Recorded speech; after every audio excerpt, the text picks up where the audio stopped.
Buenos días por América Latina. Bien, el día de hoy, en esta sesión conjunta del doctorado que tenemos prevista con el doctor Alfonso González, yo voy a trabajar en una primera parte sobre los índices de calidad y factor de impacto en las revistas académicas de comunicación.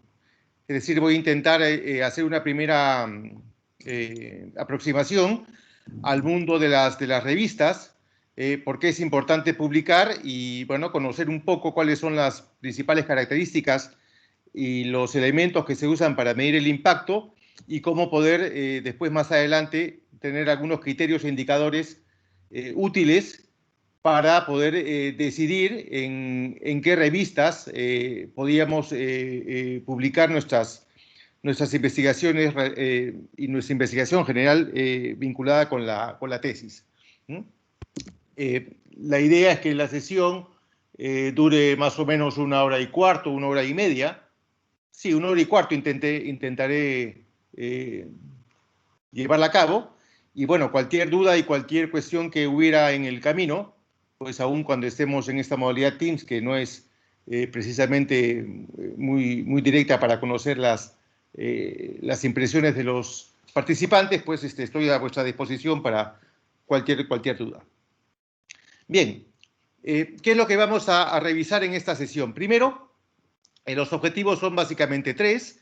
El objetivo número 1 es revisar cuáles son los sistemas de bases de datos de revistas, de comunicación en concreto, cuál es su estructura y cuáles son los indicadores de visibilidad y de calidad que ellos emplean, ¿no? Esos indicadores son fundamentales para poder saber nosotros cuáles son las revistas que en el mundo académico de la comunicación son las más importantes, las más prestigiosas, y donde obviamente se valora más que una investigación pueda ser publicada en cualquiera de estas, cualquiera de estas revistas, ¿no?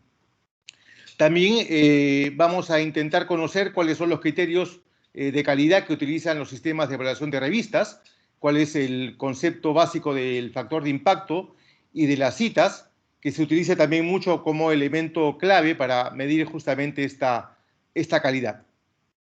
Y por último, cuáles son los principales criterios editoriales que utilizan las revistas para recibir y para aceptar los artículos que le envían pues, las personas y los investigadores interesados en publicar en cualquiera de estas, plataformas, cualquiera de estos revistas que están ubicadas habitualmente en repositorios bien conocidos. Bien, antes que nada, quería vincular de alguna manera algunas cuestiones que yo considero que son relevantes y son importantes en este caso, para poder saber por qué es importante que publiquemos cuando estamos haciendo en el doctorado y qué importancia realmente tiene el acto de publicar en nuestra vida y proyección académica en el futuro, ¿no? A medida que nos estamos planteando la ejecución de la tesis y más allá cuando nos avisoramos unos objetivos académicos y profesionales concretos, ¿no? Como bien saben, ¿no? el interés del estudio de doctorado radica básicamente en que pues, los estudiantes tienen pues, interés de obtener un grado académico determinado, ¿no? Y también existe, de hecho, detrás de eso, un interés académico por conseguir nuevo conocimiento. Es decir, los estudiantes de doctorado normalmente tienen unos intereses particulares que son los que guían el fundamento de su tesis, la elección de su tesis, y obviamente es un tema que les agrada y obviamente pretenden hacerlo como un tema bandera, un tema propio que pueda ayudar en su desarrollo profesional, ¿no? De esta manera podemos decir que este interés de nuevo conocimiento del alumno de doctorado se complementa con un deseo de previsión académica, ¿no? Es decir, intentar que con el doctorado y con nuestro conocimiento nuevo podamos de alguna manera desarrollarnos en el mundo universitario, que es en donde habitualmente la mayoría de los estudiantes de doctorado se están moviendo, ¿no? Están trabajando. Pero también hay otro segmento dentro del ambiente y del mercado de los programas de doctorado, que son la gente que está en el mundo profesional y que de alguna manera también desea ser doctor para pretender y para alcanzar nuevas oportunidades laborales que de alguna manera puedan permitirle una proyección profesional y una consolidación en ciertos espacios que no necesariamente están vinculados estrictamente a lo académico. En ese sentido, por ejemplo, si nosotros nos planteamos cuáles son de alguna manera los elementos de utilidad que podamos sacarle a la tesis doctoral, pues está definitivamente en la publicación de artículos o de ensayos académicos y científicos que de alguna manera podemos de alguna manera proyectar en el ámbito de las revistas, en este caso de comunicación, y que a nosotros como profesionales y como académicos nos puede ayudar a posicionarnos en una línea y ser reconocidos como expertos, especialistas en un determinado tema.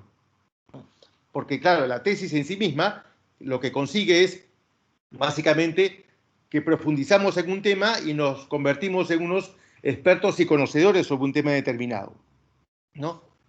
De esta manera, si nosotros ese mismo tema de la tesis lo podemos publicar en artículos o en ensayos científicos, lo que hacemos es fundamentalmente proyectar ese trabajo de la tesis a otros ámbitos y le damos una divulgación más allá de la propia tesis doctoral.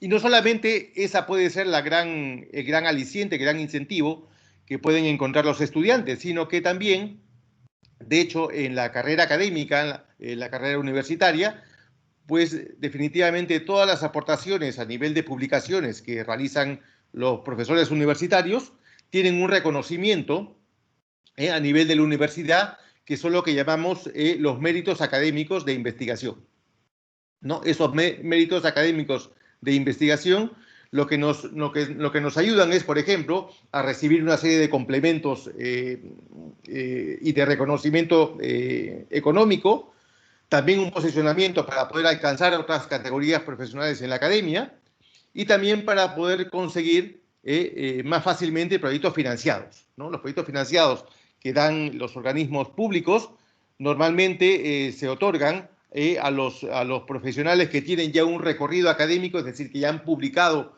previamente en muchas revistas, en revistas de alto impacto, y obviamente esos elementos son reconocidos para definir cuál es la línea de investigación de un profesor y también cuáles son los méritos o las capacidades que él tiene para poder acceder a estos financiamientos que, al fin y al cabo, redundarán en este posicionamiento académico que es altamente reconocido en el mundo universitario.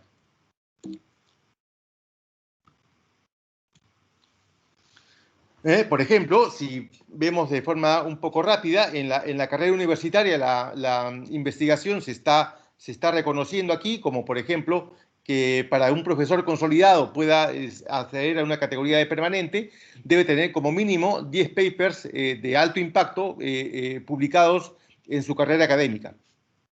También se valoran, por ejemplo, la transferencia, las patentes y otro tipo de actividades que de hecho están vinculadas o asociadas siempre con la línea de investigación y en muchos casos también con la misma tesis doctoral cuando se ha consolidado toda una trayectoria que finalmente desemboca en una línea muy grande que finalmente pues, puede ayudar a trabajar con muchos equipos, con muchas personas y con profesores de otras universidades también que pueden participar, ¿no?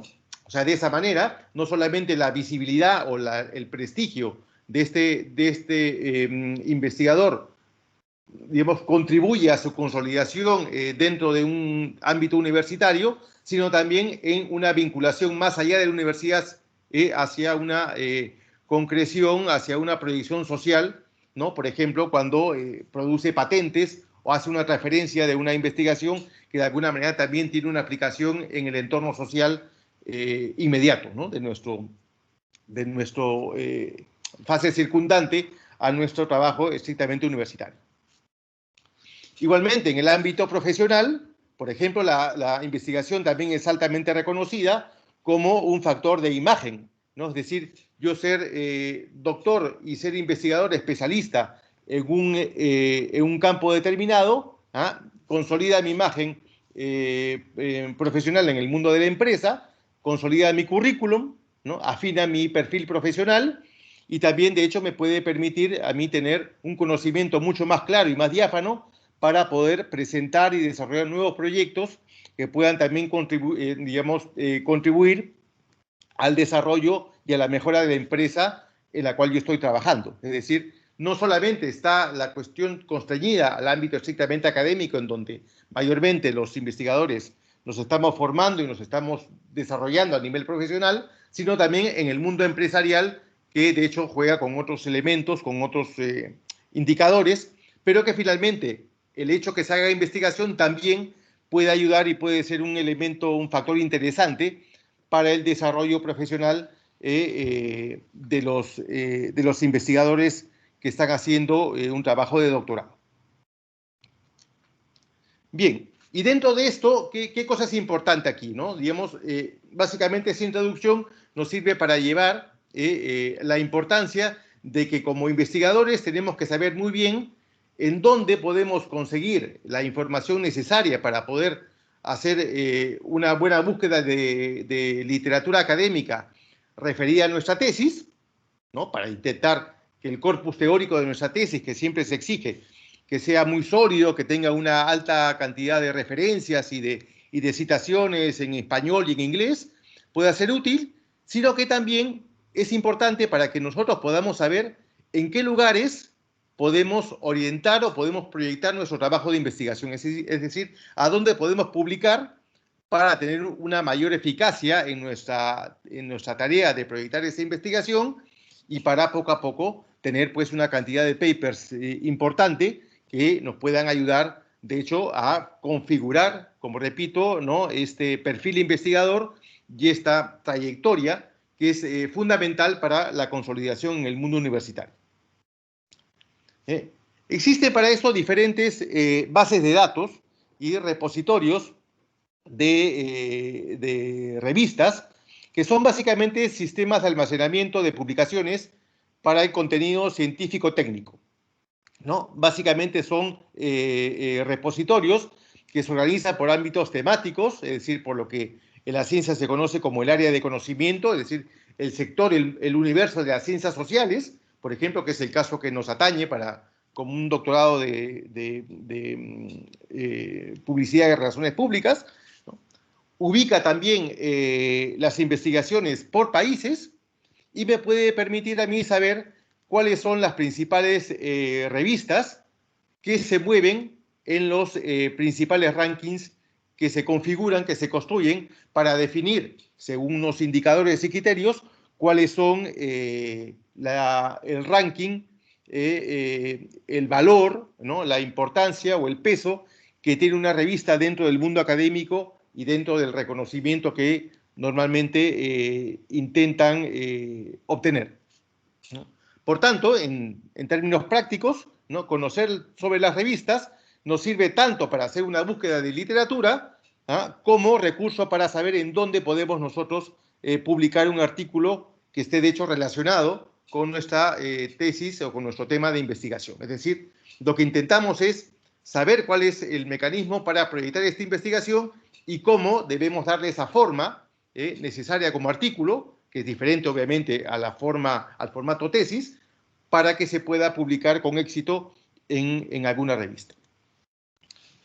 ¿Qué es lo que básicamente los grandes repositorios o los grandes sistemas de calidad de las revistas valoran, ¿no? Cómo ellos clasifican la calidad y cómo el mundo académico finalmente define esa calidad de las revistas, ¿no? Aquí tenemos que el primer elemento aquí a considerar es lo que se conoce como el cuartil, ¿no? Normalmente las revistas están clasificadas por cuartiles, es decir, todo el listado de las revistas, según el área de conocimiento en particular, se dividen en 4 grandes grupos, ¿no? El cuartil 1, que serían las revistas más importantes, que son las que se especifican y que se señalan como Q1, que son las más importantes, son las que a su vez tienen mayor factor de impacto, y a medida que el indicador de factor de impacto va disminuyendo, van bajando de cuartil, ¿no? Es decir, como es un ranking que va disminuyendo y va decreciendo según el menor impacto o la menor cantidad de citaciones que tiene esa revista dentro de un cálculo que se establece de forma bastante bien definida. Por tanto, ahí para definir justamente este impacto está incluido el dato de las citaciones, ¿no? Es decir, mientras yo consigo que el artículo que he publicado tenga más citas, yo seré un investigador más famoso porque soy más citado y por tanto tendré un reconocimiento académico mayor, y eso es una manera de medir el potencial del investigador, y también ayuda para que la revista, si ese artículo ha sido citado en otras revistas, entonces tendrá también mayor impacto no solamente para el investigador, sino también para la revista en la cual ese investigador ha podido publicar. No sé si me explico con el concepto. ¿Se me entiende?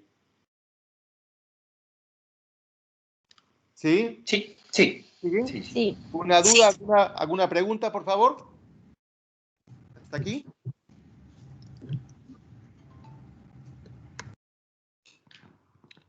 Bien, sigamos entonces. ¿Cómo se mide el denominado el impact factor, ¿no? El factor de impacto, que es el elemento que todas las grandes revistas utilizan para decir que yo soy la mejor revista, ¿no? El factor de impacto se calcula básicamente con un criterio de 2 años previos a la publicación del artículo.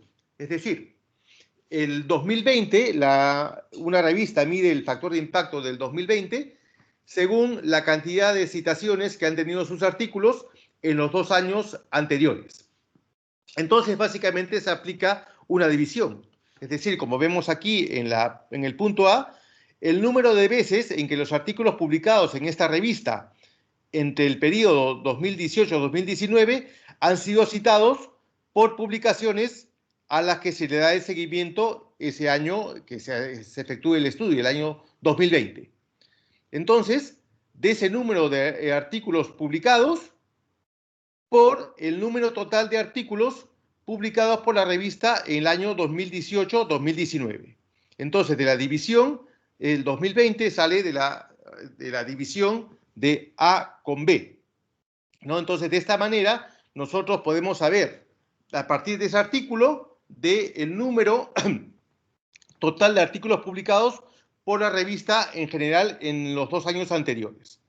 Si, por ejemplo, aplicamos ese criterio de factor de impacto que ha utilizado la revista Comunicar, que es una de las revistas más importantes que está en el Q1 del JCR, por ejemplo, podemos ver cómo aquí ellos definen la indexación y el factor de impacto que ellos tienen, ¿no? JCR calcula el año 2021 de los 2 años a partir de los 2 años del tiempo anterior, del año 2019. Calcula un factor de impacto de 3,375 y cuando ese factor de impacto abarca un tiempo mayor de 5 años, adquiere un impact factor de 3,830, ¿no? Entonces, básicamente, eso lo hace haciendo esta operación de división entre los números de los artículos publicados con el número de artículos referenciados, ¿no? Por tanto, eso nos da ese indicador. Y de hecho, claro, cuando ese porcentaje aumenta, porque finalmente la revista ha podido publicar más artículos, o porque esos artículos finalmente han sido más citados y referenciados por otras revistas, entonces ese factor de impacto irá en aumento. Por eso es que las revistas más importantes intentan explicar este indicador para resumir que finalmente alcanzan un mayor impacto de su publicación porque finalmente pueden conseguir que en general de todos los números y los artículos publicados existe un gran número de citaciones que finalmente son los que le hacen aumentar en el ranking. Existen diferentes sistemas de clasificación de las revistas en Iberoamérica, ¿no? Podemos hablar de RES, de MIAR, de DICE, que eran sistemas que han estado funcionando en los últimos años y que los diferentes sistemas de posicionamiento y de clasificación de datos establecen, pero que no necesariamente emplean el mismo criterio, ¿no? O los mismos indicadores que utiliza Shimago, o el Scopus, o el Journal Citation Reports. Por ejemplo, uno de los sistemas que es bastante conocido y que se usa mucho en el mundo latinoamericano es el INREX, ¿no? El INREX, por ejemplo, tiene un sistema en donde tiene un repositorio específico de revistas de comunicación, como pueden ver aquí, ¿no? Entonces ellos también fijan un factor de impacto según las citaciones y según el índice de relevancia que tiene esa revista dentro del contexto de su ámbito. Entonces, a partir de ahí, ellos, digamos, organizan y establecen un tipo de ranking. Lamentablemente, el INREX, bueno, como es un proyecto que comenzó con financiamiento público, pues no ha podido mantenerse en el paso de los años y ha dado pie al que básicamente el Shimago y el JCR sean los sistemas, digamos, que se usan más en el entorno académico. Si, por ejemplo, vemos el DICE también es otro sistema que se llama Difusión de la Calidad Editorial de las Revistas Españolas de Humanidades y Ciencias Sociales y Jurídicas. Por ejemplo, también establece otro tipo de indicador que, por ejemplo, podemos visualizar, ¿no? Ellos, por ejemplo, efectúan un ranking a partir de las 50 registros o 50 títulos de las revistas que están registradas, y a partir de ahí efectúa un ranking que básicamente que es el ámbito de la difusión internacional, ¿no? El indicador de la, si aquí lo figura, lo aparece, ¿no? Que es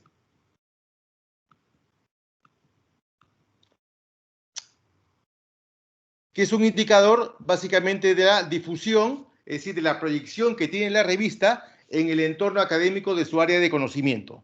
Entonces, por ejemplo, aquí la misma revista Comunicar, que se publica desde el año 94, como se aprecia aquí, tiene un valor de difusión internacional de 42,35 y así, a medida que va disminuyendo las revistas, encontramos otras que tienen menor impacto de difusión, es decir, cuando se proyectan y son consultadas o son visualizadas o son descargadas o citadas en otros ámbitos, en otros aspectos que van más allá del ámbito estrictamente español, ¿no? Entonces, por ejemplo, Comunicación y Sociedad sí tiene 28,85, es decir, casi 14 puntos menos que el caso de Comunicar, ¿no? Y si vamos bajando, disminuyendo, nos encontramos el SIC con 19,5, ¿no? Historia y Comunicación Social con 15, ¿no? Es decir, con diferentes indicadores. Aquí también, por ejemplo, se valora también como un factor de impacto, según dice, ¿no? Si tiene, por ejemplo, evaluadores externos para los artículos, o si no trabaja con evaluadores externos. Normalmente todas las revistas que se merecen ya un nivel de categoría tienen evaluadores externos. Si ha estado también inscrita o aparece en el listado del ANEP, ¿no? Que es un listado de las revistas españolas, ¿no? O también se aparece en el listado de Carus, que Carus también tiene un ranking que lo define por letras, ¿no? Como veremos ahora a continuación. Entonces, claro, ¿esto por qué importa? Porque de alguna manera también yo puedo exhibir que el artículo que yo he publicado está en una revista que tiene un alto índice de difusión internacional, con lo cual puedo yo exhibir que el artículo también está altamente consultado y altamente, digamos, descargado y altamente citado también, ¿no?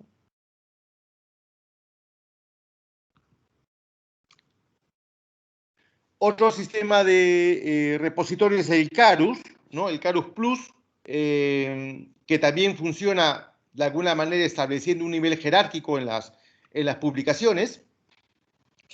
Si, por ejemplo, aquí consultamos, ¿no? Aquí tenemos como en el caso de las revistas, sí, aquí clasifica las revistas, bueno, por orden alfabético y también tiene una valoración que va de la A hasta la D, ¿no? Para saber finalmente cuáles son las que efectivamente son más citadas y están en el primer cuartil, diríamos, ¿no? El A podríamos equivalerlo al Q1, el B, el Q2, el C, Q3 y D, Q4, ¿no? Entonces, por ejemplo, aquí también vemos que las que están en la valoración A son básicamente revistas americanas, ¿no? Accounting Organization and Society, ¿no? Y las revistas, por ejemplo, como Ámbitos, claro que es de, digamos, una revista española de comunicación, está en el nivel D, ¿no? Con lo cual, claro, no tiene la misma calidad y el mismo impacto que las otras o el mismo prestigio que las otras revistas.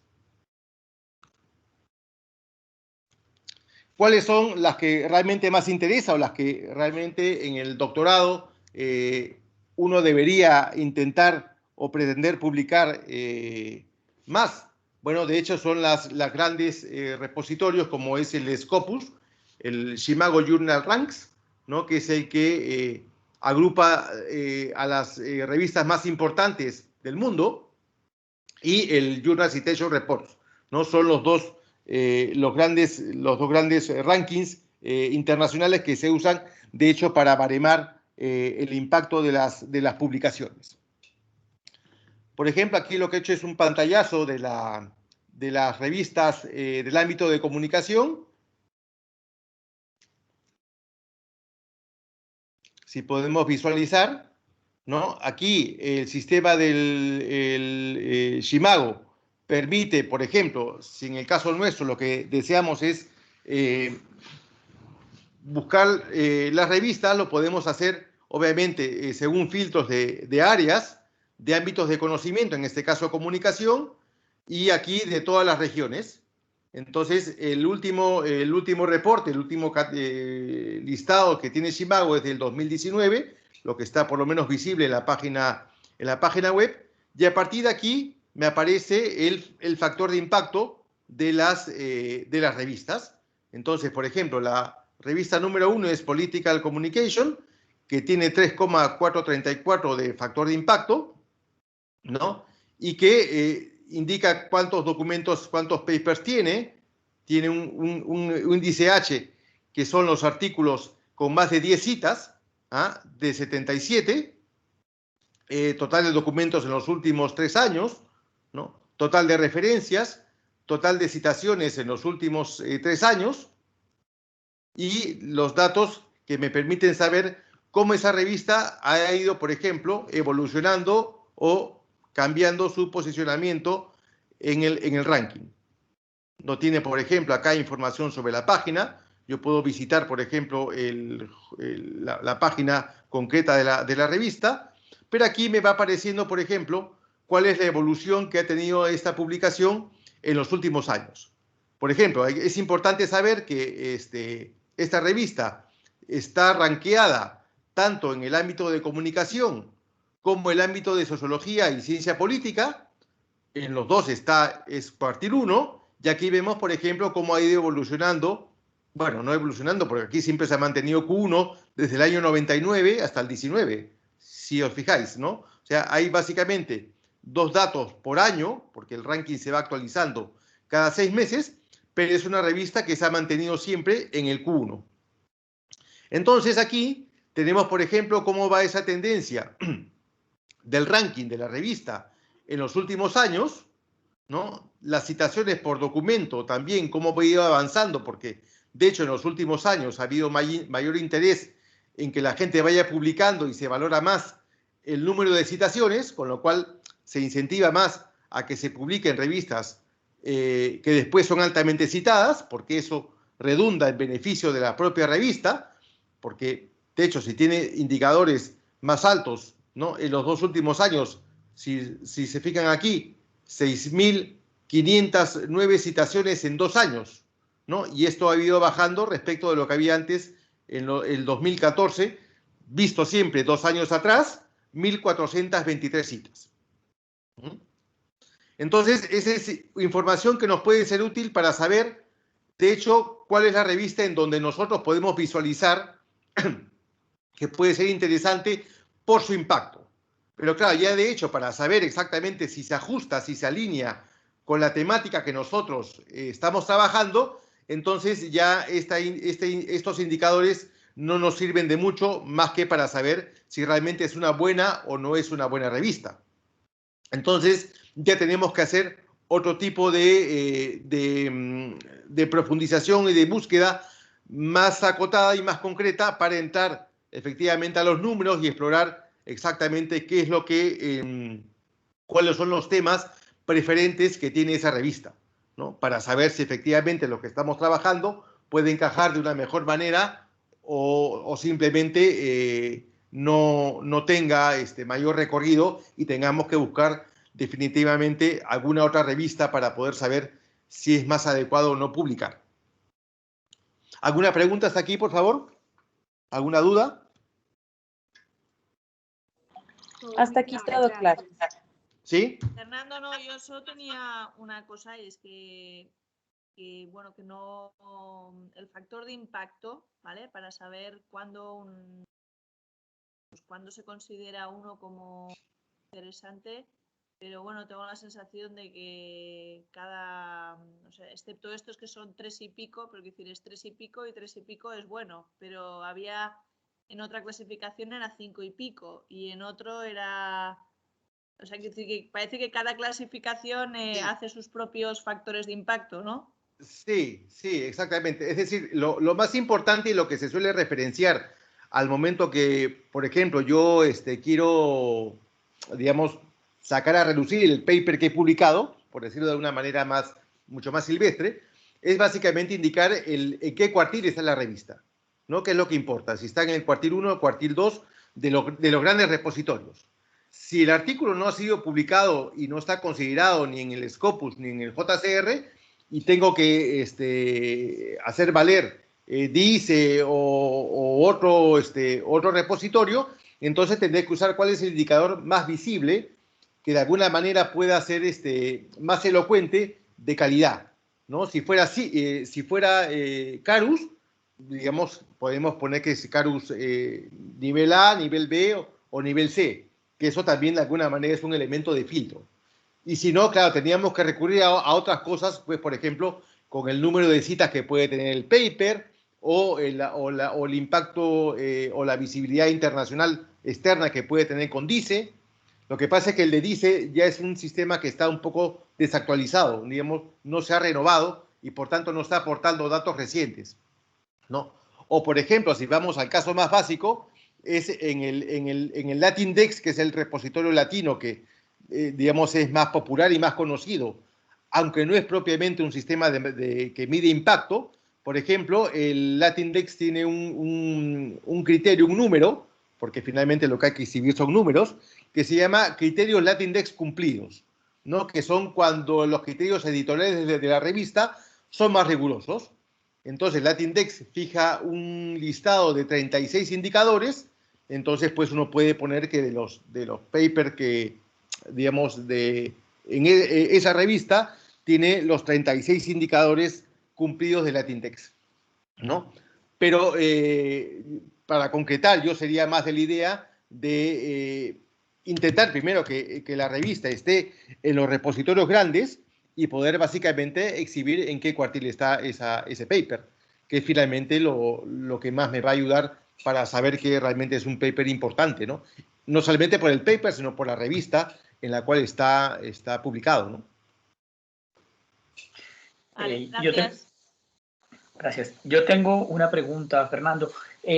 Tenemos dos conceptos, está el paper y está la publicación. Creo que en el Carpus vi que dependiendo del tema tenían como una clasificación, A, B, C, D. No estoy seguro si fue en el Carpus o en otra, por decir algo, no sé. Economía está en B, pero comunicación está en A y demás. Depende mucho si yo voy a escoger una revista, no sé, en comunicación, el tema, esta revista tiene varios temas y el tema de comunicación está en A, pero no sé, política está en C o está en D. Digamos que puede existir como esa ambivalencia o esa diferencia entre que sea cuartil 1 esta revista para comunicación, pero cuartil 2 o cuartil 3 para política, por decirlo de alguna manera, ¿eso no me podría llegar a generar alguna confusión?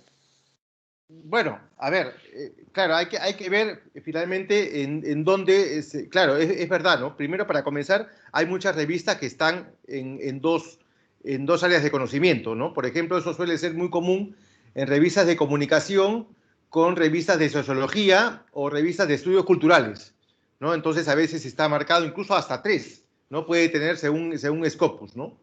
Entonces, claro, uno tiene que ver finalmente en dónde la revista tiene más impacto. Es decir, yo finalmente puedo hacer reconocer que mi paper, ponerlo como cuartil 1, aunque no necesariamente haya sido de comunicación, sino haya sido como una revista del ámbito de sociología, ¿no? Es decir, yo puedo jugar también de alguna manera con esos elementos, ¿no? Es decir, exhibir que es un cuartil 1 en sociología y un cuartil 2 en comunicación. Y de repente intentar publicar más en esa revista porque es un cuartil 1. No sé si me explico.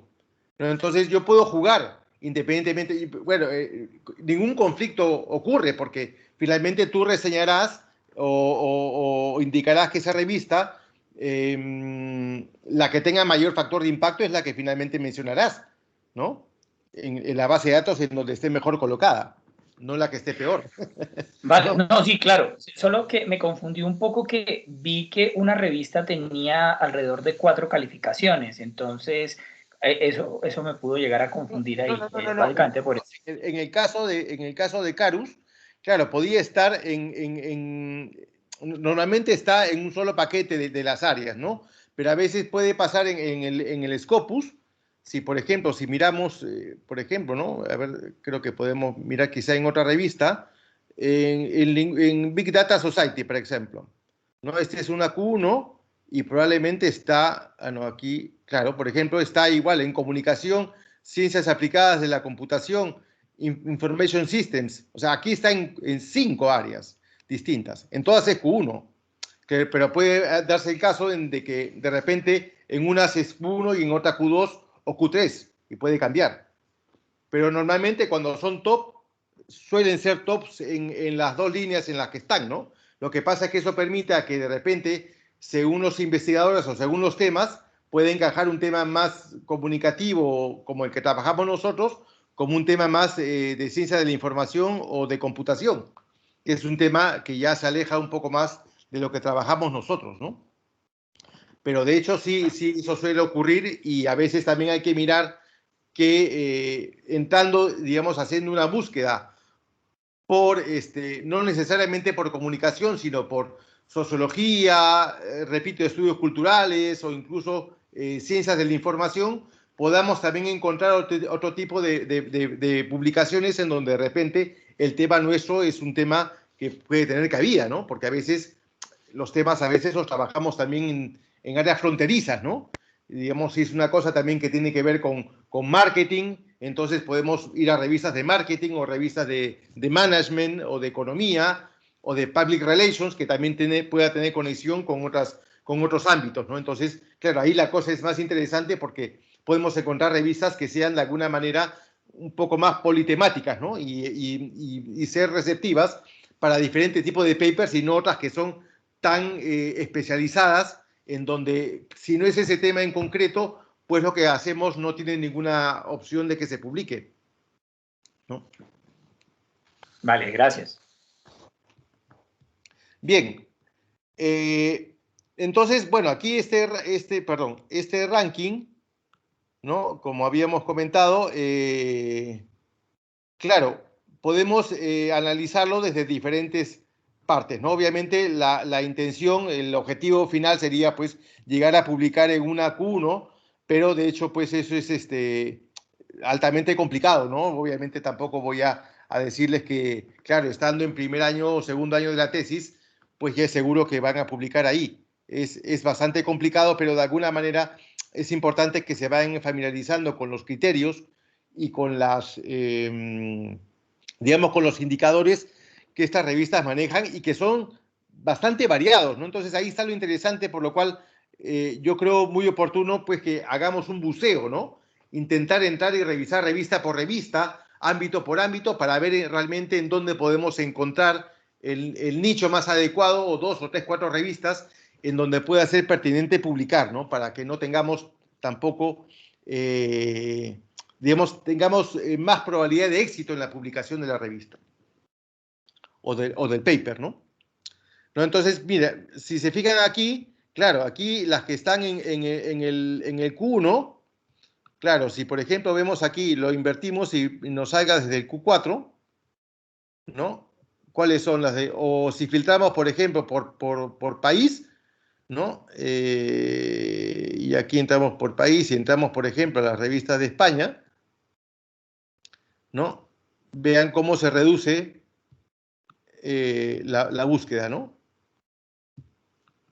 Si entramos desde el ranking inicial, entonces solamente tenemos 2 Q1, ¿no? Review Communication Research, que aparece como de España, más comunicar las 2 únicas Q1, 1, 2, 3, 4 que son Q2. Profesional de la información, por ejemplo, que en el JCR es Q1, aquí aparece como Q2, ¿no? Mensaje periodístico y después las otras 4. Y no tenemos más revistas españolas que están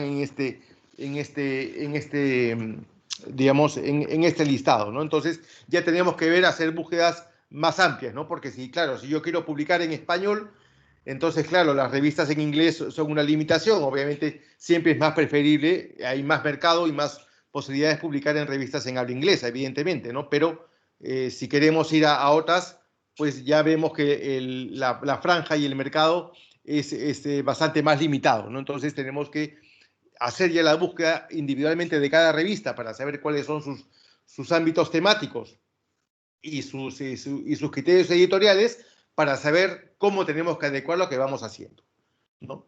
Bien, antes de entrar con esa parte, vamos ahora al JCR, ¿no? El JCR, pues de hecho es el que más se usa. Normalmente todas las revistas que están en Simago también están en JCR, ¿no? Pero suele pasar que en JCR la exigencia o los criterios que usa JCR para filtrar a sus revistas es más exigente, con lo cual muchas veces una revista que está en cuartil 1 del Simago suele estar en cuartil 2 de JCR, o puede estarlo, ¿no? A veces hay una ligera variación en ambos sistemas, ¿no? También el acceder al JCR también es más complicado. En el caso nuestro tenemos que hacerlo por la intranet de la universidad, por la biblioteca. Entonces, para poder acceder a ese listado y poder tener realmente los indicadores, los mismos indicadores que hemos intentado explicar con Scopus, ¿no? Por ejemplo, si hacemos aquí igualmente la revisión, igual tenemos, por ejemplo, opción de búsquedas segmentadas. Podemos filtrar igualmente por... un momento que está cargando. Por categorías, es decir, por lo que sería el ámbito de conocimiento. ¿Ah? Acá está filtrado ya por comunicación, o por el journal concreto que yo quiero buscar, ¿no? Entonces, por ejemplo, aquí, ¿qué tenemos? Que el impact factor, el más alto, lo tiene ahora Journal of Advertising, ¿no? Una revista de publicidad que tiene 6,302, ¿no? Y también tiene el más alto número de citas, ¿no? Entonces, claro, es lo que decía hace un momento, cuando la revista se consigue que tenga el mayor número de citas en otras revistas que también tienen alto impacto, eso beneficiará al factor de impacto de la propia revista, ¿no? Entonces hay que ir siempre intentando entrar a esas revistas. Si yo publico una revista de alto impacto, también será más fácil que consiga más rápidamente un mayor número de citas que una revista que no es tan prestigiosa, ¿no? Porque la gente siempre dice, bueno, yo voy a hacer un paper y en ese paper voy a citar los papers que se han publicado anteriormente también en esa revista. también de esa forma indirectamente, contribuimos a que el factor de impacto de la revista se incremente, ¿no? No sé si me explico. Entonces, es de alguna manera como una suerte de círculo pernicioso, ¿no? Círculo vicioso, que yo tengo que citar papers del mismo ámbito, la misma revista, y eso finalmente a la revista le va a beneficiar para que aumente su factor de impacto, porque consigue finalmente que más citas vayan en los artículos y con lo cual es la revista que finalmente es la más citada, ¿no? Entonces, para que vean, ¿no? Entonces aquí tiene un altísimo número de citas y eso ha contribuido a que el factor de impacto sea más alto. Sin embargo, Journal of Communication, que tiene más citas, parece que la dispersión de esas citas es mayor y el factor de impacto que tiene es un poco más bajo, ¿no? 4,8, o sea, 1,4 menos que Journal of Advertising, ¿no? Y así, por ejemplo, vamos disminuyendo. Entonces, si entramos a la revisión concreta de la revista, si entramos, por ejemplo, aquí a Journal of Advertising, ¿no?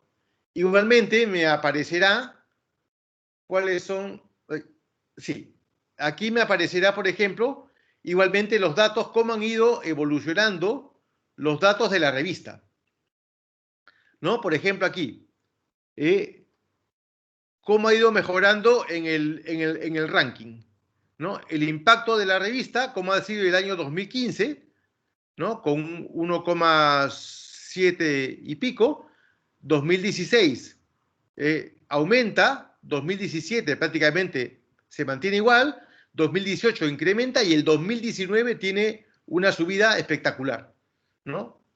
Entonces, por ejemplo, es una revista que ahora pues tiene un altísimo impacto. Entonces, mi paper, si se publica en ese año, sí se incluirá en el factor de impacto de aquí a 2 años y de hecho eso va a contribuir a que haya estado en un alto cuartil, ¿no? Y con un alto número de citaciones porque seguramente se incrementarán las citaciones al haber estado la revista en un primer cuartil, ¿no? Entonces aquí también hay las distribuciones de las citas en el año 2019, ¿no? Y otros datos, como por ejemplo cuáles son los artículos que son más citados, ¿no? A veces también eso es importante para la búsqueda de los papers adecuados para lo que yo estoy haciendo. A mí me interesa saber cuál es el paper más citado en tal tema concreto, entonces por aquí también puedo hacer una búsqueda interesante sobre un tema específico que yo puedo estar trabajando, ¿no? Entonces,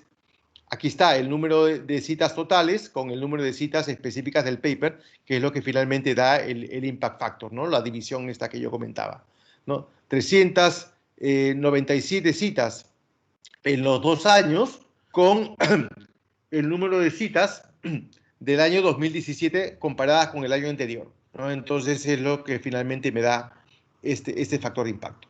Si miramos aquí más abajo, entonces también puedo yo ver esa revisión en el año 2019, cómo iba variando y cómo se va dando la evolución de la métrica año por año exactamente hasta el 2019, ¿no?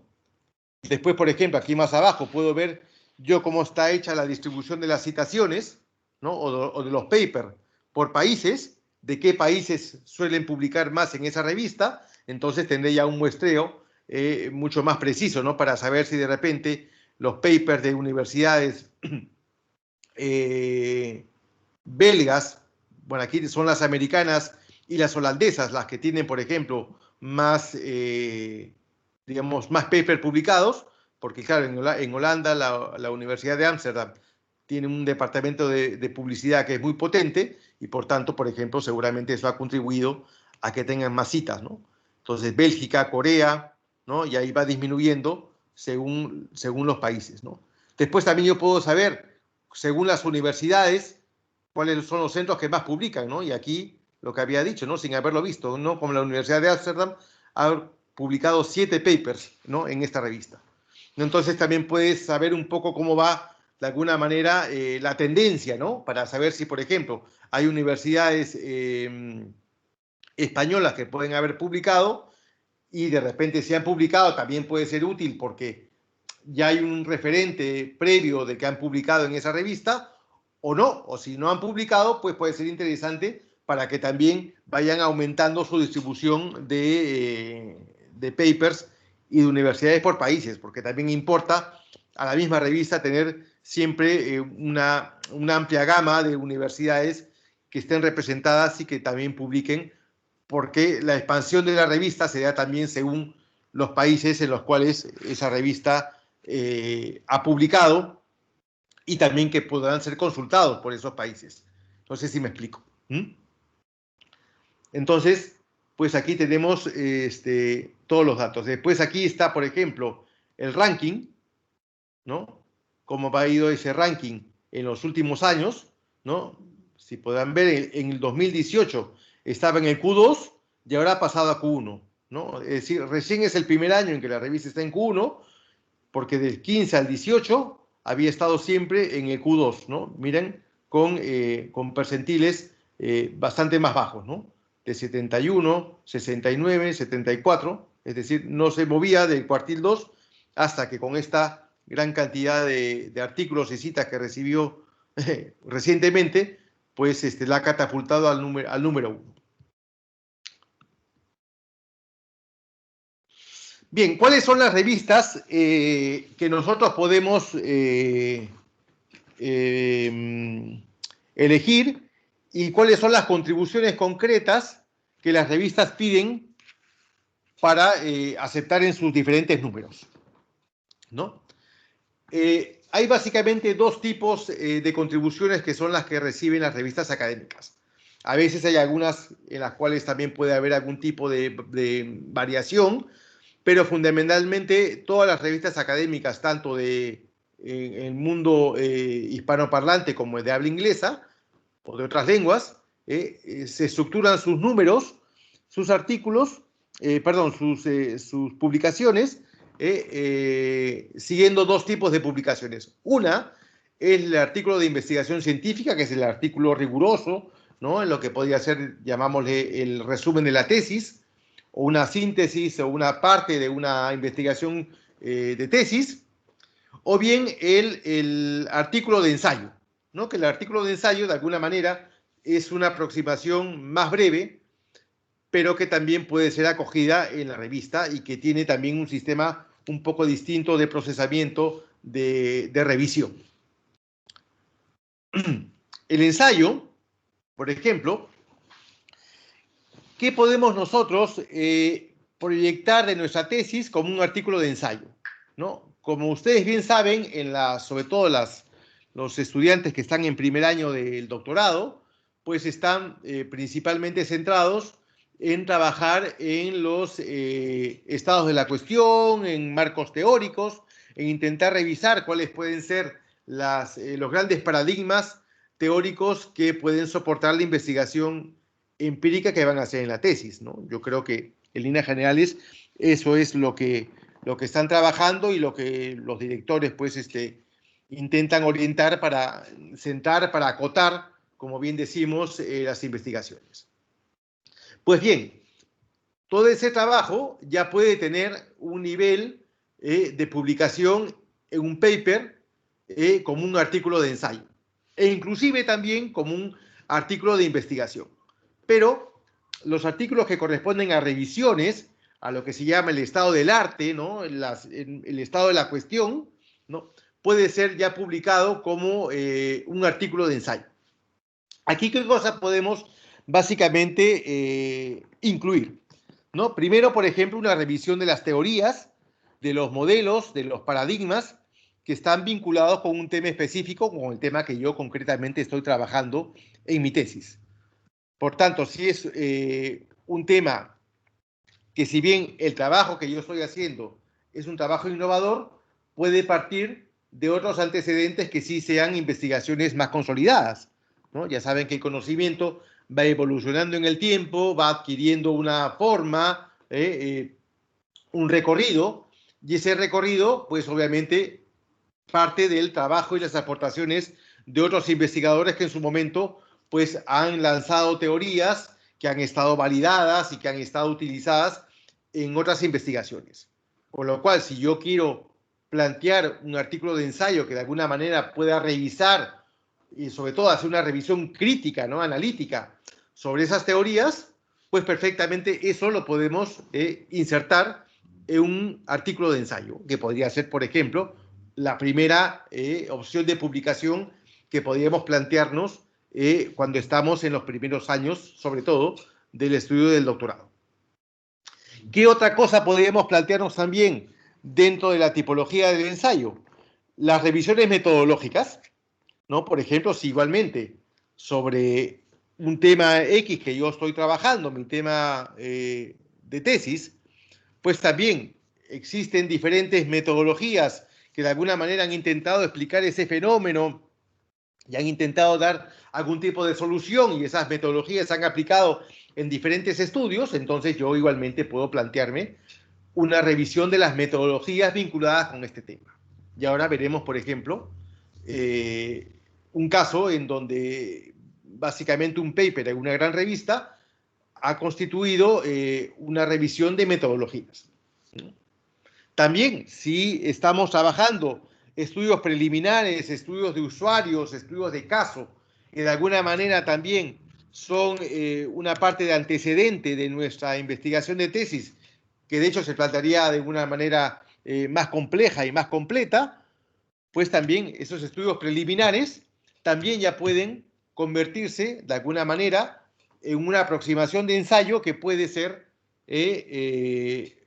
dar mérito a un pequeño paper. Y por último, lo que podría ser, en donde podríamos englobar los 1, 2 y 3, pues una publicación parcial de resultados, ¿no? Es decir, yo estoy trabajando un tema, estoy haciendo unas primeras aproximaciones, trabajando quizá con muestras más reducidas, más acotadas, entonces perfectamente también ese trabajo preliminar ya lo puedo convertir en una publicación de ensayo en donde de alguna manera me estoy aproximando al tema, lo estoy enfocando, lo estoy planteando y estoy esbozando quizá también algún tipo de hipótesis, algún tipo de salida que explique perfectamente ese fenómeno. No hay necesidad que, por ejemplo, sea un artículo que el ensayo tenga un marco metodológico más riguroso. Suele ser, como es una revisión, de alguna manera, es una comparación de paradigmas, con lo cual es un trabajo no tan profundo como un trabajo de artículo científico, pero de alguna manera puedo englobar todas estas cuestiones que estamos haciendo referencia, ¿no? Por ejemplo, según la revista Contratexto, los ensayos o artículos de reflexión deben estar orientados a las líneas temáticas de la revista, ¿no? Es una cuestión que también a nivel editorial es fundamental, ¿no? Es decir, tenemos que, así sea ensayo o así sea artículo, siempre tiene que estar ajustado a la línea temática de la revista. Siempre todas las revistas tienen en la portada inicial cuál es su ámbito temático, a qué se centran, en qué están especializadas, y con lo cual es una información sumamente útil para saber si lo que yo estoy haciendo puede encajar, ¿ah? Puede acoplarse dentro de esta revista, y saber si puedo tener opciones o si simplemente al leer cuál es su ámbito temático, descartarla como una posible elección de publicación. Igualmente, el ensayo no deja de ser un trabajo exhaustivo, original y crítico. O sea, debe tener siempre esos componentes, no simplemente ser una revisión de las cosas en donde yo junte aportaciones de terceras personas en mi revisión del estado del arte, ¿no? Sino también tiene que haber ya, de alguna manera, una aproximación personal, crítica. Puede ser crítica constructiva o puede ser también una crítica reflexiva de que si esos modelos, esas teorías o esas metodologías son válidas en los tiempos actuales, ¿no? Y también incluyen o suelen fijar también un número mínimo de referencias. Es decir, también tenemos que hacer referencias a autores, no en el mismo número o la misma cantidad que un artículo científico, pero también toda nuestra revisión tiene que estar soportada por citaciones correctamente referenciadas, ¿no? Entonces, por ejemplo, pues podemos encontrar a partir de ahí diferentes tipos de ensayos que podríamos revisar, ¿no? Aquí había traído, por ejemplo, un ensayo que tenía un formato también bastante poco extenso, porque era casi paper, pero que de alguna manera pues tenía una reflexión de autores, planteaba una cierta estructura formalmente académica, y que yo creo que puede ser un trabajo que podemos realizar en el contexto de la tesis, ¿no? Plantea igualmente una sección de resumen, ¿no? Igual de palabras clave, como si fuera exactamente un paper, pero si ustedes se fijan en el desarrollo, plantea, de hecho, una elección de temas mucho más amplio, mucho más desarrollado. O sea, no parte de la estructura clásica de un paper ya más académico, que sí nos requiere pues planteamiento de hipótesis, metodología, objetivos, sino aquí yo voy explorando varios temas que pueden ser de interés para englobar el macro tema que yo estoy desarrollando, ¿no? Entonces, si os fijáis, pues tiene también un número importante de citas de autores, pero básicamente engloba diferentes temas que desglosa y combina tanto la parte de la citación teórica concreta con el punto de vista y con la perspectiva del que está efectuando el ensayo. Es decir, por algo yo estoy reflexionando, estoy aportando también una nueva manera de enfocar o de comprender un tema concreto, ¿no? Y ahí está básicamente la diferencia con el artículo científico, ¿no? Entonces, bueno, no voy a entrar a la revisión perfecta, pero de alguna manera cogí el ejemplo para que podáis ver, ¿no?, cómo se planteaban diferentes apartados y inclusive combinaban con ilustraciones algunas citas concretas, y al final, pues igualmente añadía un número determinado de referencias bibliográficas que de alguna manera soportaban pues todas esas afirmaciones y todos esos argumentos que en este caso los autores, porque aquí son 3 autores, no es un trabajo individual, pues habían esbozado, ¿no?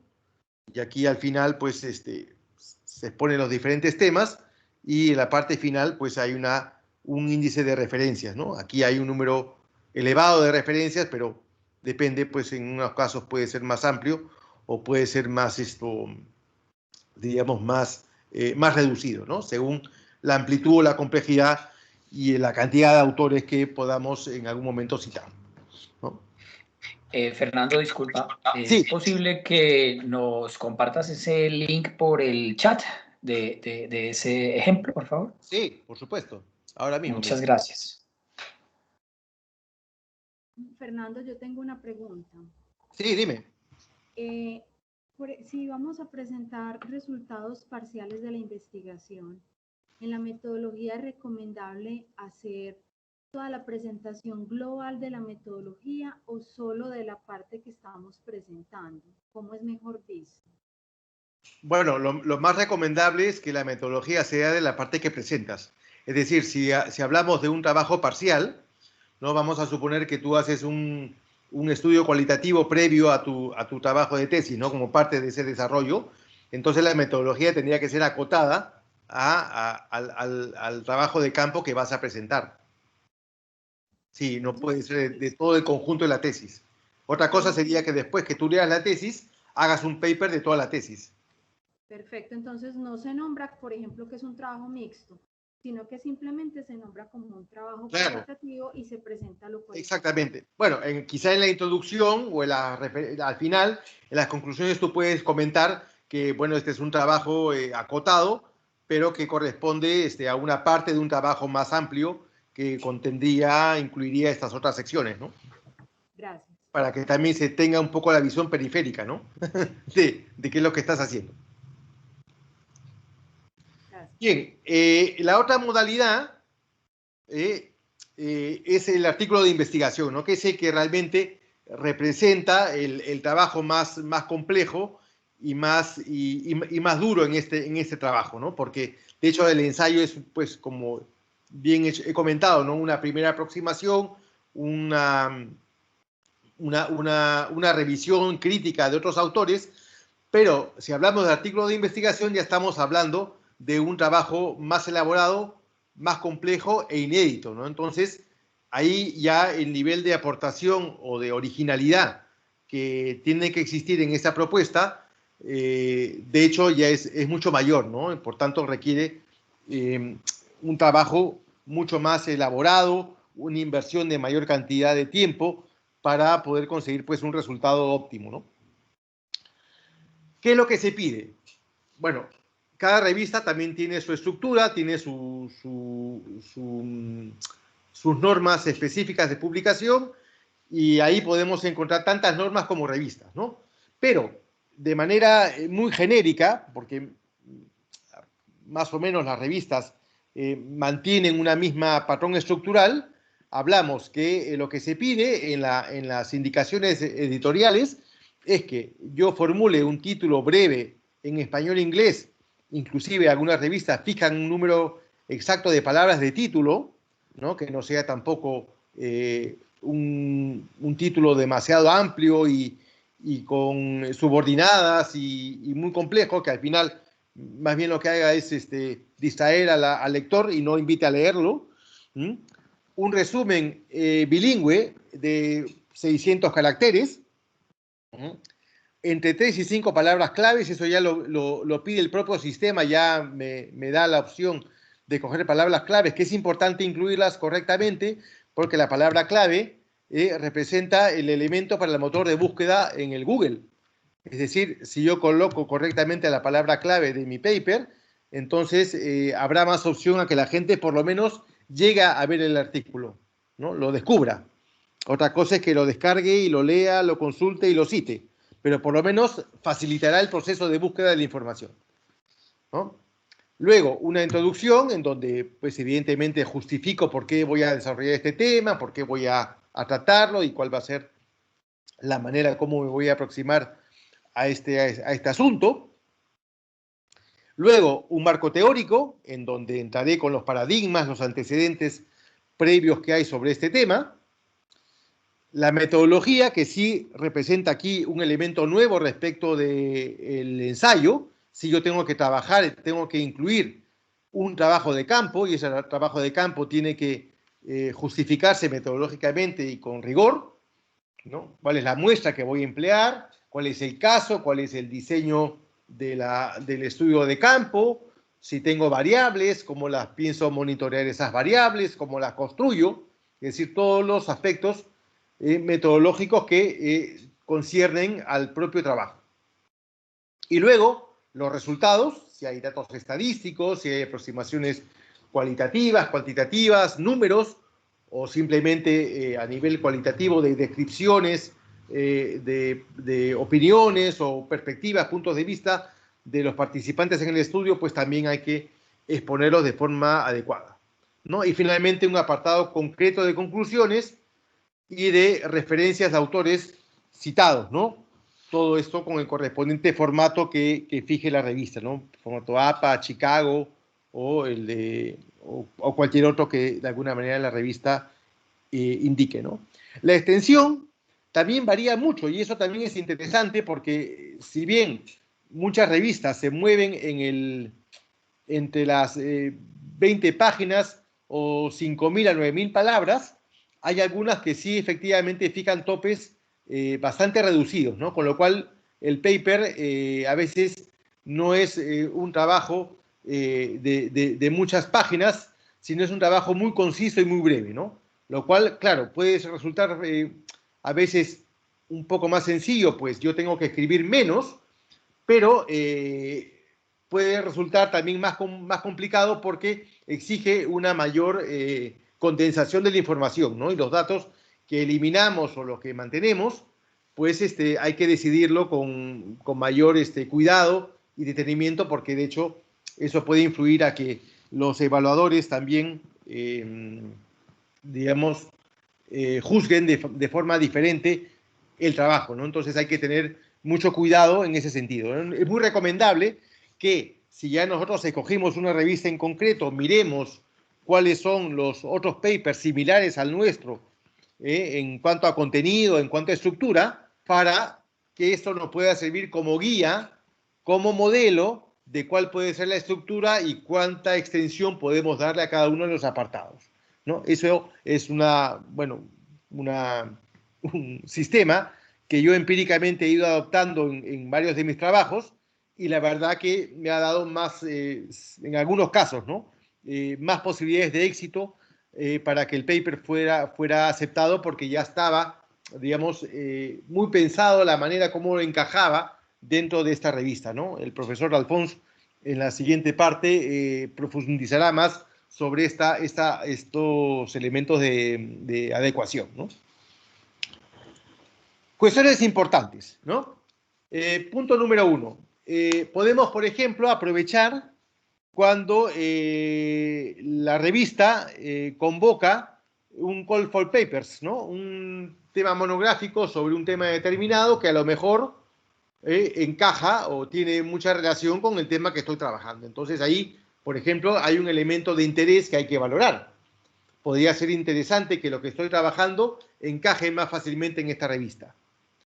Pero también puede existir el caso de que la revista sea una revista abierta o que incluso a partir de ese número monográfico, la revista también puede permitir aceptar otros papers en una sección que le llaman secciones abiertas, ¿no? Dentro del mismo número puede también reservar un número quizá más reducido de papers que no tengan que ver con el monográfico, con lo cual también podría, de alguna manera, haber una oportunidad para poder nosotros presentar alguna cosa que fuera interesante, que fuera atractiva dentro del marco global de ámbito temático de la revista. También hay que revisar con mucha exhaustividad, los criterios editoriales, ¿no? El ajuste a las normas de la revista, el formato, las citas, la bibliografía, las extensiones, ¿no? El tipo de redacción también que hay que poner, ¿no? Si podemos añadir más tablas o gráficos, cuál es incluso hasta el formato del envío de la imagen o de la tabla, si es en JPG o PNG. Las revistas suelen ser muy precisas en indicarnos exactamente cuáles son los formatos en los cuales tenemos que enviar los archivos y los anexos adjuntos, ¿no?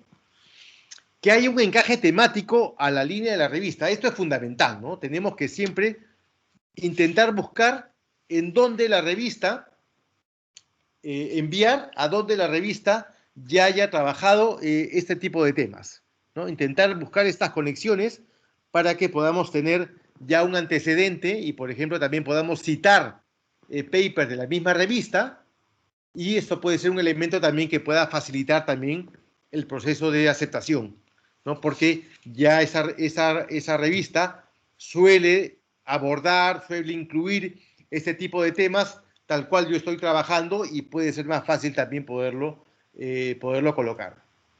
Otra cosa que no es menor es revisar, por ejemplo, cuáles son las listas de los revisores, ¿no? Suelen aparecer los miembros del comité editorial o a veces se indican quiénes suelen ser los colaboradores de la revista frecuentes y de alguna manera saber por el tema si esta persona es una persona experta, intentar también pensar en que es muy probable que esta persona pueda ser el revisor del artículo y con lo cual también yo podría de alguna manera aprovechar de citar a este autor, bueno, si obviamente tiene que ver con el contexto de la investigación, para que probablemente si lo revisa este autor, pues vea que al estar citado también puede mirar el artículo de una manera, digamos,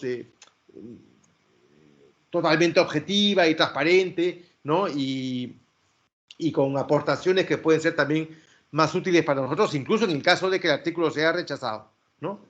Y después también otro factor importante es buscar revistas o intentar buscar revistas que tengan una mayor cantidad de números por año, ¿no? Porque eso es un indicador de que la revista publica muchos papers, con lo cual también tiene que verse forzado de alguna manera a aceptar un buen número de papers, ¿no? Entonces, si tiene que aceptar más papers, entonces es posible que yo tenga más opciones de que me acepten. Aquí si, por ejemplo, esa revista publica solamente un número o 2 números por año, y la mayoría son artículos, por ejemplo, invitados, con lo cual los números abiertos o de envío normal, pues son mucho menores.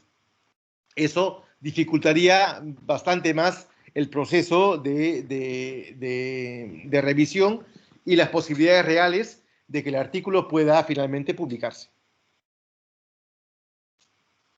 ¿Alguna pregunta hasta aquí?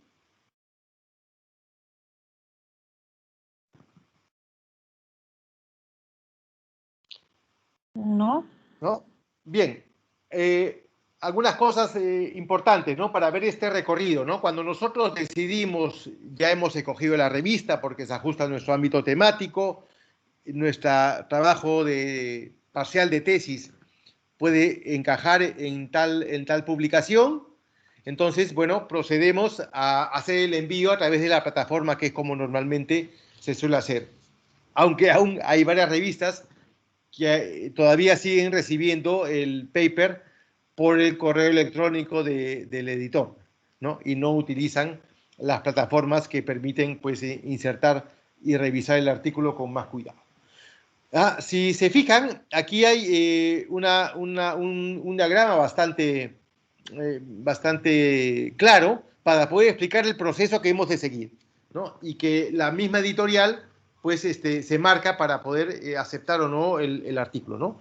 Yo envío el paper, pasa por una revisión rápida de los editores o del editor general. Entonces este editor básicamente se ocupa en comprobar que el paper se ajusta o no a la línea formal de la revista, a la línea editorial, o si cumple con los requisitos formales, es decir, si tiene las 5.000 palabras, si el abstract tiene los 300 o 400 palabras. Entonces, si cumple básicamente esos dos criterios, entonces el paper pasa a peer review, pasa a los revisores expertos. Entonces los revisores expertos, que suelen ser inicialmente 2, a veces pueden ser también números impares, para intentar que no haya mucha diferencia o haya un problema en la decisión final de aceptarlo o no, pues son los expertos que finalmente deciden si el paper, digamos, académicamente merece y tiene la calidad suficiente para ser publicado, ¿no? Entonces, estos peer review envían sus dictámenes al editor, ¿no? Y el editor finalmente, si ve que los dos informes son favorables, pues suele dar luz verde a que el artículo se publique, ¿no? A veces también, según el pressing editorial, puede pasar de que habiendo inclusive los dos informes favorables, el editor por otras razones decide no publicar. Pero normalmente lo lógico y el sistema, la norma del sistema es que al haber dos informes favorables, el artículo se decida aceptar para publicar.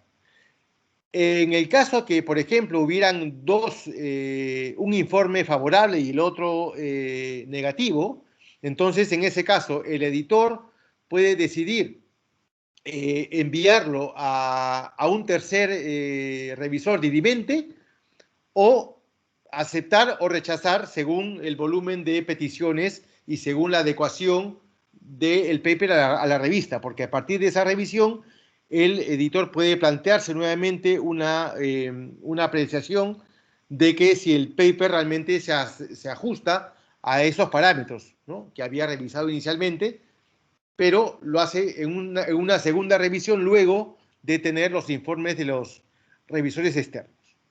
Si el paper se acepta, pues bueno, ya queda aceptado, se le notifica al autor o a los autores y simplemente ya se pasa por las pruebas de maquetación, las pruebas de imprenta, el ajuste tipográfico, ¿no? Si siempre se detectan algunos fallos que, digamos, se identifican al momento de hacer la maquetación, y pues hay que hacer pequeños ajustes, no de fondo, sino técnicos básicamente de escritura, ¿no?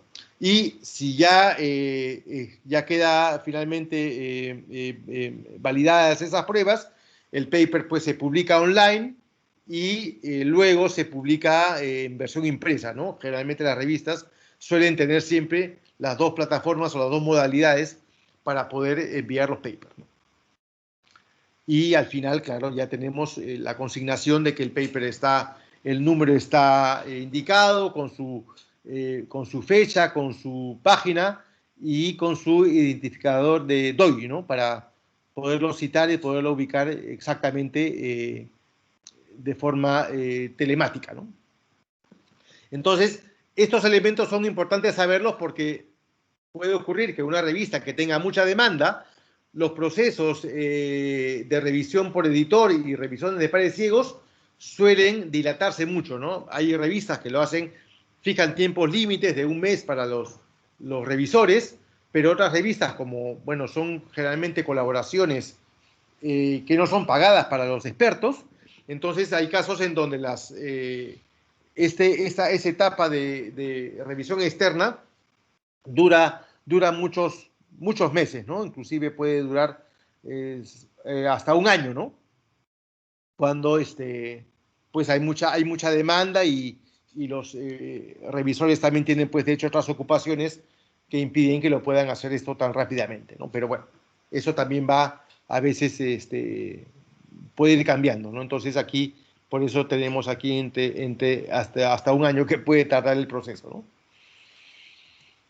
Bien, aquí un par de ejemplos. Por ejemplo, es el caso de un paper de Journal of Public Relations, que es un estudio de la perspectiva construccionista de la comunicación de crisis y la investigación de la gestión de la crisis, que está solventado básicamente en un trabajo de revisión bibliográfica de literatura, ¿no? Entonces, de lo que se trata aquí es hacer esta aproximación crítica a un fenómeno actual, que es de la comunicación de crisis, que ya saben que es un tema, pues, bastante habitual también en el mundo de la empresa, pero que en este caso resulta que es una aproximación teórica, crítica, pero simplemente fundamentada en los antecedentes de cómo otros investigadores previos han intentado explicar este fenómeno y cómo han intentado visualizar cómo se maneja y cómo se gestiona el tema de la crisis, ¿no? Entonces es un estudio muy reciente, pero como repito, es bastante ilustrativo para poder entender cómo podemos también abordar en una revista importante como Journal of Public Relations, que es una revista también que está muy bien posicionada, cómo puede abordar un tema de una forma también bastante completa, sin necesidad de que haya un estudio metodológico de campo distinto de la revisión de la literatura ya existente, ¿no? Entonces, pues aquí vemos que hay una fundamentación de la literatura sobre los conceptos y la definición teórica que finalmente se detalla, y después cómo se ejecuta o cómo se lleva a cabo la definición de construccionismo social de la investigación en comunicación, ¿no? Entonces también igual hay una revisión completa de autores y cómo la literatura de alguna manera ha tenido algún tipo de limitación, ¿no? Entonces es justamente lo que da a indicar lo que comentaba hace un momento, ¿no? Esta revisión crítica, ¿no? Esa aproximación de poder detectar y tener la capacidad de entender de que lo que pueden haber escrito en su momento grandes autores, pues con el paso de los años y otras tendencias y otros casos, por otros autores y por nosotros mismos que estamos haciendo una tesis, podemos criticar o podemos opinar o podemos evaluar si esos conceptos o esas ideas que en un momento estaban muy bien consolidadas, ahora pues entran en estado de crisis, pueden someterse a un juicio de apreciación y precisamente puede dar motivo para que esa evaluación, esa valoración dé pie a otro tipo de propuestas, a otro tipo de formulaciones teóricas más completas y más actuales, ¿no? El paper tampoco es precisamente muy extenso, pero básicamente, como lo marca el marco teórico, ¿no? Lo indica, pues hay una revisión de la literatura, ¿no? Habla de en cuáles papers del ámbito de la comunicación y de los negocios abordan sobre estos temas, cuál es el porcentaje de publicaciones referidas a la comunicación de crisis, y hace un análisis de datos, pues bien elaborado, con una serie de indicadores y de variables, y que plantea unas preguntas de investigación que de alguna manera son pues explicadas y que dan pie a la formulación de un modelo o de unas dimensiones con las cuales podía solventarse o podía explicarse ese fenómeno, ¿no? Entonces ahí justamente está, como repito, la parte propositiva de la investigación, ¿no? Hay una revisión teórica, pero de hecho esa análisis de cada una de esas publicaciones, pues al investigador le da ideas para plantear una nueva propuesta que sería este modelo de 4 dimensiones, ¿no? Igualmente se los comparto, es un enlace que tengo aquí en mi Drive, no sé si finalmente lo puedan ver. Si no, después ya lo comparto. Dígame si no, si después tendría que desbloquear el paper. Bien, y después aquí otro ejemplo en Communication Theory, también otra revista de altísimo impacto, en donde, por ejemplo, se habla sobre los estudios de investigación sobre digamos, las torres sonoras, ¿no? Que son como unos altavoces que existen en las zonas rurales del África, y que en esas zonas rurales esos altavoces tenían una importancia relevante para la comunicación de las poblaciones, y de alguna manera el estudio intentaba ver si los modelos de comunicación global establecidos de la media communication, ¿no?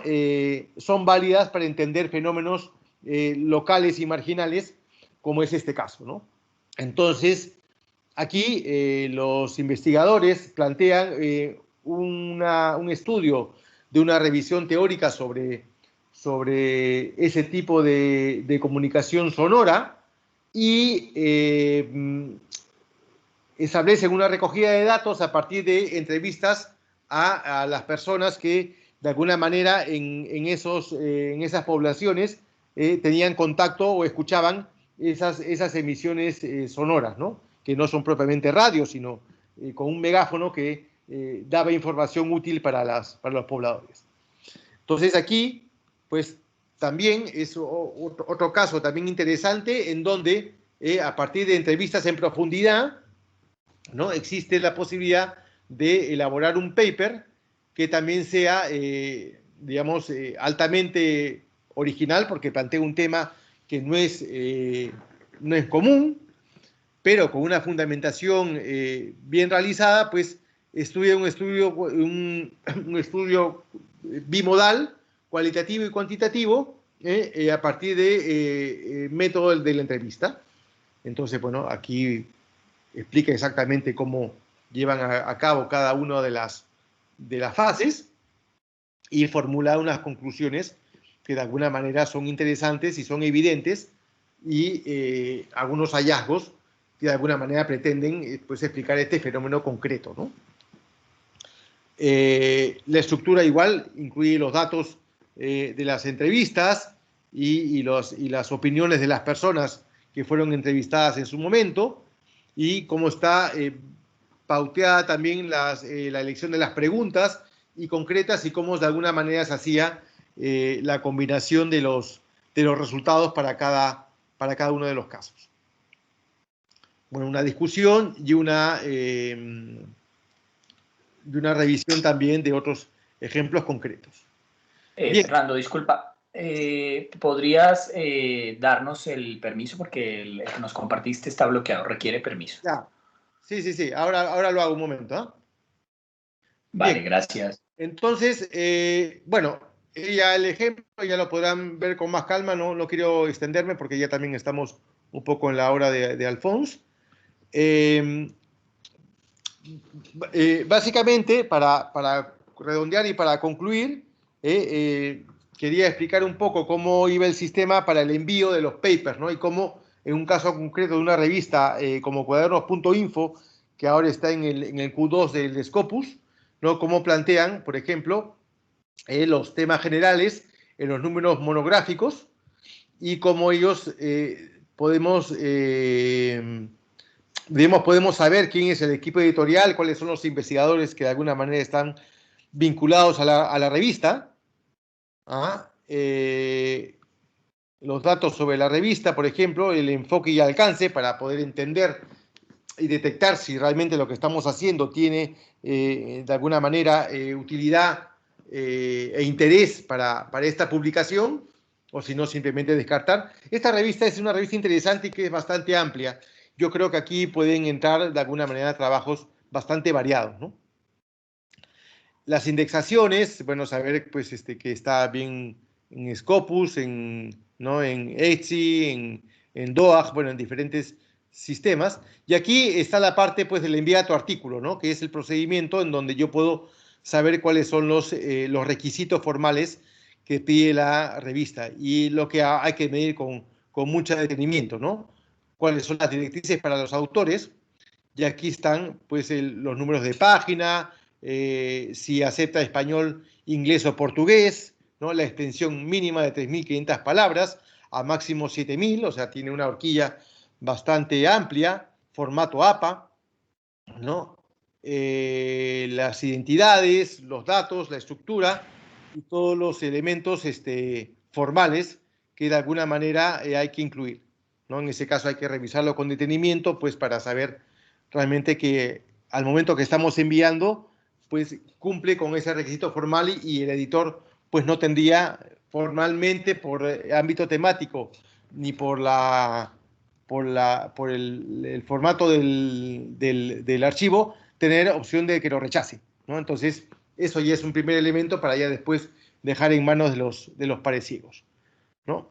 Entonces, bueno, básicamente como todas las revistas trabajan con este sistema, el DOAG, que tiene el mismo planteamiento de la estructura de página, entonces todas tienen el mismo sistema para poder saber los requisitos de la revista y tener un procedimiento de envío que es seguro y que es rápido para poder hacer el envío de los papers.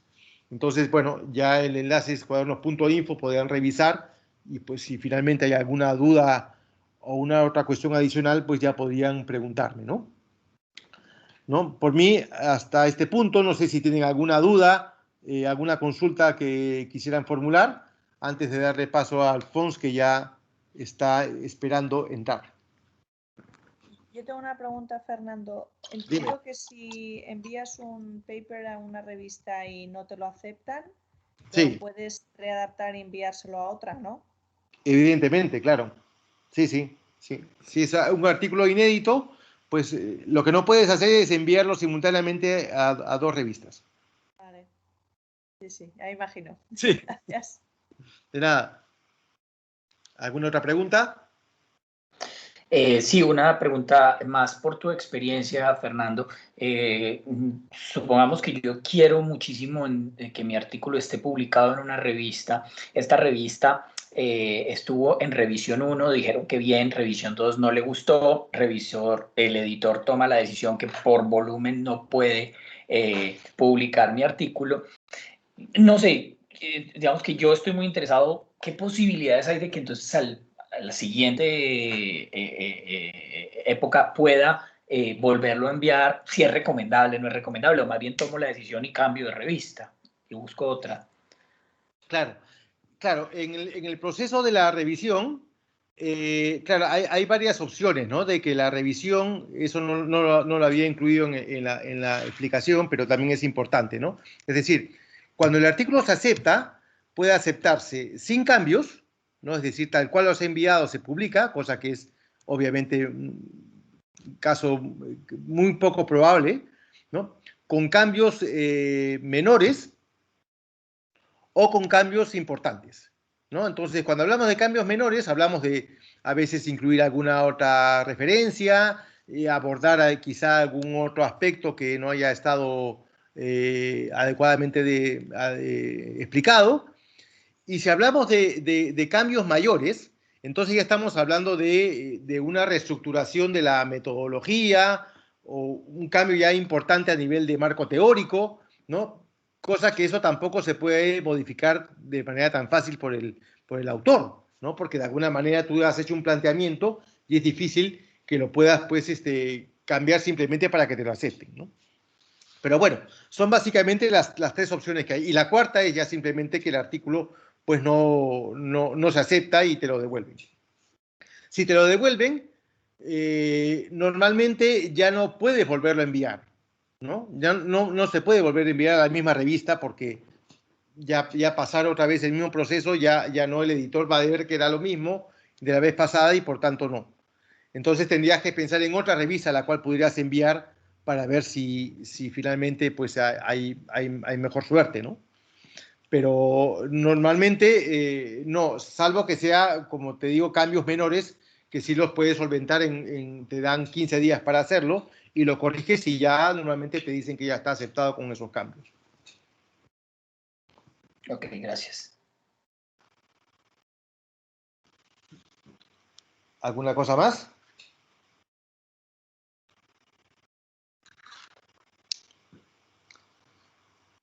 Bueno, entonces si no hay más preguntas, bueno, muchas gracias por su atención. Me hubiese gustado que la sesión fuera presencial porque siempre tiene este tipo de temas, son más fructíferos de forma interactiva, pero bueno, son las circunstancias que lo han hecho así.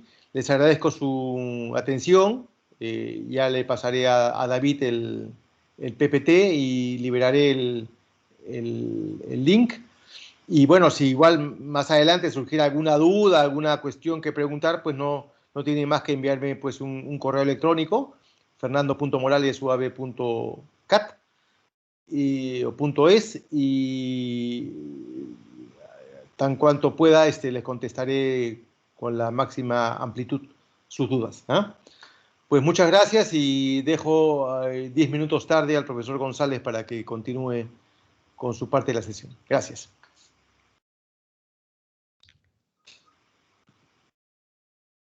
Bueno, buenas tardes.